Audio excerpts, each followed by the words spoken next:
Going around this hall, we see more than guests attending the program. We see the people and institutions that make innovation happen in our region. Central Visayas, we only have 2 provinces left, Cebu and Bohol. That's why we call ourselves Cebuhol or Sugbo. In this room are government leaders who help create an environment where new ideas can grow, businesses that turn technologies into jobs and opportunities, universities and research institutions that develop solutions, local governments that bring these solutions closer to the communities, and innovators and young people who continue to challenge us to move forward. And this is why RSTW is not simply a DOST event. It is the event of the entire Central Visayas science, technology, and innovation ecosystem. Amen? Amen. It is our shared celebration. It celebrates the partnerships we have built, the trust we have developed, and our growing willingness to work beyond the boundaries of our respective institutions.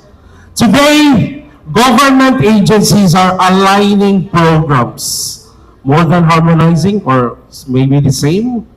Researchers are working more closely with industry. Local governments are becoming active partners in innovation.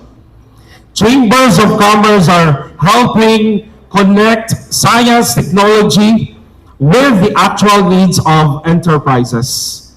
Startups and young innovators are bringing fresh energy and bold ideas into our region. And many of these collaborations begin simply with one conversation, one shared concern, one cup of coffee, or one institution reaching out to one another.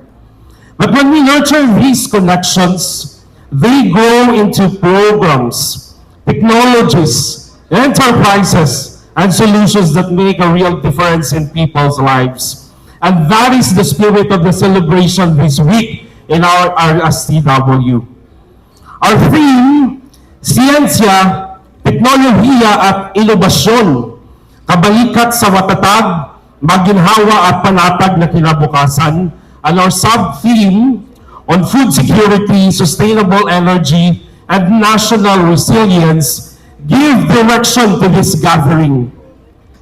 Over the next 3 days, we will see technologies, hear new ideas, launch important initiatives, and recognize the creativity of our innovators and young people. But more than the exhibits and conferences, I hope we use this occasion to reconnect with our old partners. Grabe sa old, no? And meet with new ones and discover where we can work together next. To all our partners here, daghang salamat and thank you for making RSTW what it is today. Every organization represented here has contributed in one way or another to the continuing growth of our regional innovation community. Allow me to also express our sincere gratitude to our DOST leadership, to Secretary Renato Yusolidum Jr. Thank you for your leadership and for continually reminding us that science, technology, and innovation must be felt in everyday lives of our people. Ika nga ni Secretary, agham naramdam. To Yusek Sancho Maborang, thank you for your guidance and steadfast support to our regional offices and regional innovation ecosystem. And to ASEC Mate, thank you for your continued leadership in advising countryside development. And we are deeply honored to have all of you with us today. And as we begin this celebration, let us remember the words of Helen Keller. Alone, we can do so little.